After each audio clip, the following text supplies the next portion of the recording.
Bago natin simulan ang karugtong ng kwento, huwag kalimutang i-like ang video, mag-subscribe sa channel, at i-click ang notification bell para hindi mahuli sa mga susunod nating recaps. At ngayon, tara na at ipagpatuloy natin ang kwento. Nagbabago ang atmosfera sa akademya habang inaanunsyo ng instruktor na ang mataas na pusta na ranking match ay nalalapit na. Nakatayo sa harap ng klase sa isang high-tech briefing room, inihahanda niya sila para sa kanilang huling hadlang at ibinubunyag ang susunod na yugto ng kanilang pagsasanay, ang masalimuot na sining ng might weaponization. Si Sha ay nanonood sa screen ng may seryosong ekspresyon. Alam na ito ang susi sa kanilang tagumpay sa arena. Sa tabi niya, si Lin Hui ay nananatiling lubos na nakatutok. Ang kanyang isipan ay nagkakalkula na kung paano ito bagong kasanayan ay magpapalakas ng kanyang husay sa labanan. Ang silid-aralan ay sumabog sa kinakabahang bulong habang ang mga estudyante ay nagtatalo tungkol sa maalamat na kahirapan ng paparating na kurso. Habang ang ilan ay nasasabik sa posibilidad na magamit ang mga cool na kapangyarihan, ang iba ay tahimik na naaalala ang mga babala mula sa mga nakatatanda tungkol sa nakakapagod na pagsasanay na naghihintay sa kanila.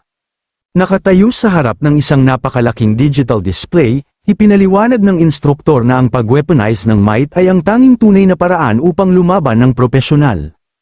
Binigyang diin niya na ang kanilang mga hinaharap na karera sa militar o sa Hunter Association ay lubos na nakasalalay sa pagmaster ng teknik na ito, tanging ang mga kayang mag-weaponize ng might, aniya, ang itinuturing na tunay na elite. Ibinunyag niya na ang pundasyon ng advanced na kasanayang ito ay nakasalalay sa dalawang pangunahing haligi, ang might control at mental strength.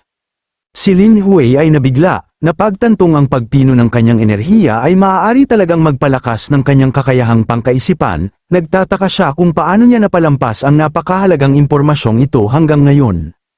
Sa utos ng instruktor, ipinikit ng mga estudyante ang kanilang mga mata at sinimulan ng mahirap na gawain ng paghila ng enerhiya sa kanilang mga katawan. Sila ay nakatutok ng husto, sinusubukang maramdaman ang hilaw na kapangyarihan ng might na dumadaloy sa kanilang mga ugat. Habang nagmumuni-muni si Lin Hui, ang kanyang system interface ay kumikislap, binibigyan siya ng tuloy-tuloy na daloy ng mga experience points para sa kanyang might level. Sa kalapit, si Sha ay malinaw na nahihirapan, ang kanyang noo ay kumunat habang sinusubukan niyang hawakan ang mailap na enerhiya.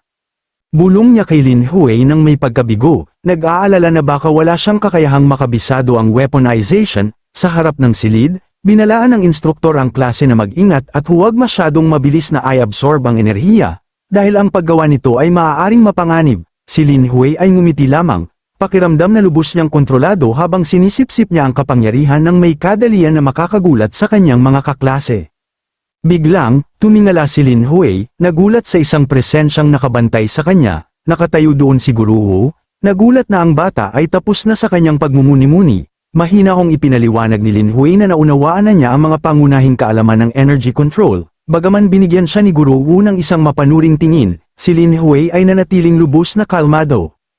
Humanga sa kanyang kumpiyansa, inakay siya ng guro palabas ng training hall, iniwan ng ibang nahihirapang estudyante. Habang naglalakad sila sa koridor, ibinunyag ni Guru Wu na ang akademya ay malapit ng pumili ng mga elite na estudyante para sa isang espesyal na klase sa weaponization. Direktang tinanong niya si Lin Hui kung interesado siyang sumali sa programa. Hindi nag-atubili si Lin Hui kahit isang segundo, kinumpirma na tiyak na gusto niya ng pwesto. Ngumiti si Guru Wu, inamin na sa kanyang kamakailang pag-unlad, si Lin Hui ay may tunay na pagkakataon.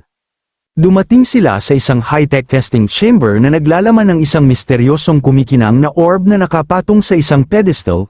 Tinitigan ni Lin Hui ang kristal na globo, mausisa sa layunin nito. Ipinaliwanag ni Guru Wu na ito ay isang espesyal na kasangkapan na ginagamit upang sukatin ang kakayahan ng isang estudyante na kontrolin ng might. Inutusan niya si Lin Hui na ilagay ang kanyang kamay sa globo at subukang manipulahin ang enerhiyang nakulong sa loob nito.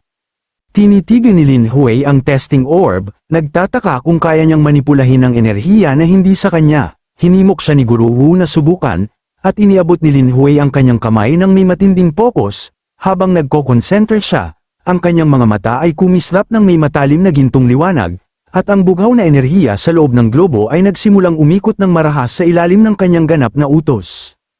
Pinanood ni Guru Wu nang may nasiyahang ngiti. Opisyal na ipinahayag na pumasa si Lin Hui sa pagsusulit, binabalangkas ang susunod na antas ng pagsasanay, Inatasan ng instruktor si Lin Hui na i-project ang kanyang might sa malalayong bagay. Bago umalis, kinilala siya ni Guru Wu bilang isang promising talent at sinabihan siyang magpatuloy sa pagsusumikap.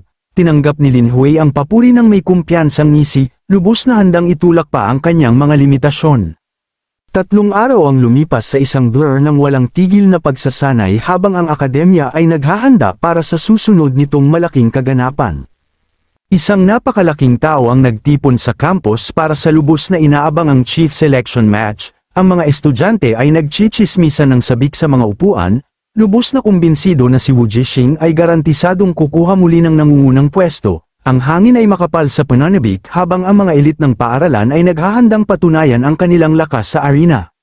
Pinanood ni Fang Zhu ang mga tao, kumbinsido na si Lin Hui ay naghahanap lamang ng pambubugbog. Inamin niya na habang siya ay malakas, pakiramdam niya ay isang hakbang pa siya sa likod ng naghaharing chief na si Wu Jixing. Tumingin siya ng may pag-aalala, labis na nababahala sa napakalaking agwat sa lakas sa pagitan ng dalawang lalaki. Gayunpaman, pinakalma siya ng kanyang kaibigan. Tumango na ang Lin Hui na nakatayo sa harap nila ngayon ay hindi na ang dating tao. Sa wakas ay natapos ang mga pambungad na talumpati at ang atmosfera sa stadium ay lumipat sa dalisay na electric anticipation. Tinawag ng tagapagbalita si Wu Jixing, ang chief noong nakaraang taon, upang kunin ang kanyang pwesto sa entablado. Si Wu Jixing ay mayabang na pumasok sa arena na may hangin ng lubos na kayabangan, nilalanghap ang atensyon. Nang tanungin ng tagapagbalita ang mga tao kung may sinumang nangangahas na humamon para sa titulo ng chief, si Wu Jixing ay ngumisi sa tahimik na manonood. Kinutya niya ang mga estudyante, tinawag silang mga duwag dahil hindi sila umuusad, at tiningnan ang mga mukha sa mga upuan upang maghanap ng anumang senyales ng pagsuway. Sa gitna ng mga tao, si Lin Hui ay nakatayong kalmado at matatag, ang kanyang tingin ay nakatuon sa lalaki sa gitna ng field. Nang makita ang kanyang karibal, ang mukha ni Wu Jixing ay pumangit sa matinding galit habang nanumpa siyang papatayin ng batang ng ahas na tumayo laban sa kanya. Bago pa lumala ang tensyon, humakbang pasulong si Fang Zhu, ang kanyang boses ay umalingaw-ngaw habang opisyal niyang hinahamon ang naghaharing kampyon. Siya ay nakatayong matatag sa gitna ng arena, hindi pinapansin ang mga may pag-aalinlangang bulong ng mga tao, habang naniniwala ang mga estudyante na si Wu Jixing ay hindi matatablan. Sabik pa rin silang makakita ng isang mataas na antas na palabas. Mula sa mga upuan, si siya ay sumisigaw ng malakas, sumusuporta sa kanyang kaibigan upang magawa ang imposible. Tiningnan ni Wu Jixing ang hamon ng may mapagmataas na ngisi. Nagulat na sa wakas ay nakahanap siya ng lakas ng loob na harapin siya. Si Fang Zhu ay nanatiling hindi natitinag, mahiwagang binanggit na kailangan niyang lumaban ngayon bago magbago ang titulo ng chief mamaya. Ang kanyang mga salita ay nag-iwan kay Wu Jixing na kapansin-pansing inis at naguguluhan sa biglaang kawalang galang. Hindi naghintay si Fang Zhu ng sagot, sumugod pasulong ng may matalim na babala sa kanyang kalaban, nagpakawala siya ng isang kidlat mabilis na mataas na sipa na direktang nakatuon sa ulo ni Wu Jixing. Agad na itinaas ni Wu Jixing ang kanyang depensa. Ang lakas ng banggaan ay umalingaw-ngaw ng malakas sa buong stadium. Kinutya ni Wu Jixing si Fang Wen. Itinuring ang kanyang kamakailang karunungan ng might weaponization bilang walang iba kundi isang panlilinlang. Tinitigan niya siya ng may malamig at mapagmataas na ngisi.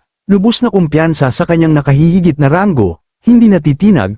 Muling sumugod si Fang Wen. Ang kanyang mga galaw ay isang blur habang nagpapakawala siya ng walang tigil na sunod-sunod na hampas. Madaling inabatan ni Wu Jixing ang kanyang mga pag-atake, ang kanyang mga galaw ay matalas at mahusay laban sa kanyang desperadong pagsalakay, ang mga tao ay nanood ng may pagkabigla habang si Fang Wen ay nakakasabay sa powerhouse ng mas matagal kaysa sa inaasahan ng sinuman. Pinagmamasdan ni Lin Hui ang laban mula sa mga upuan, ang kanyang matalas na mga mata ay sinusuri ang bawat detalye ng mabilis na palitan, napansin niya na habang ang footwork ni Fang Wen ay umunlad sa level 2, si Wu Jixing ay malinaw na nagpipigil pa rin. Sa tabi niya, si siya ay nanunood ng may pag-aalala. Napapansin na ang mga galaw ni Fang Wen ay mas mabilis at mas makinis kaysa dati. Ipinaugnay ni Fang Wen ang kanyang agresibong pagsalakay, ang kanyang mga hampas ay kumikislap ng maliwanag na bughaw na enerhiya habang aktibong naghahanap siya ng butas. Ang ekspresyon ni Wu Jixing ay nagbago sa puro inis. Nabigo na ang kanyang kalaban ay sinusubukan ng tapusin ang laban, sinigawan niya ito. Nang gigigil na ang isang tao sa kanyang antas ay sumusubok na wakasan ang laban bago pa man ganap na lumabas ang kanyang enerhiya.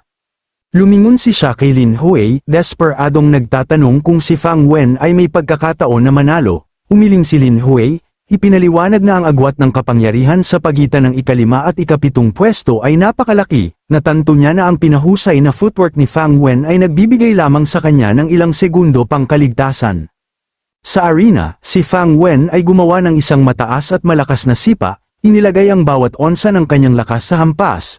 Pumikit ang mga mata ni Wu Jixing habang sinasalo niya ang kanyang binti sa hangin, tinitigan niya siya ng may nakakalamig na tindi, ipinahayag na sa wakas ay nakuha na niya ito sa eksaktong gusto niya.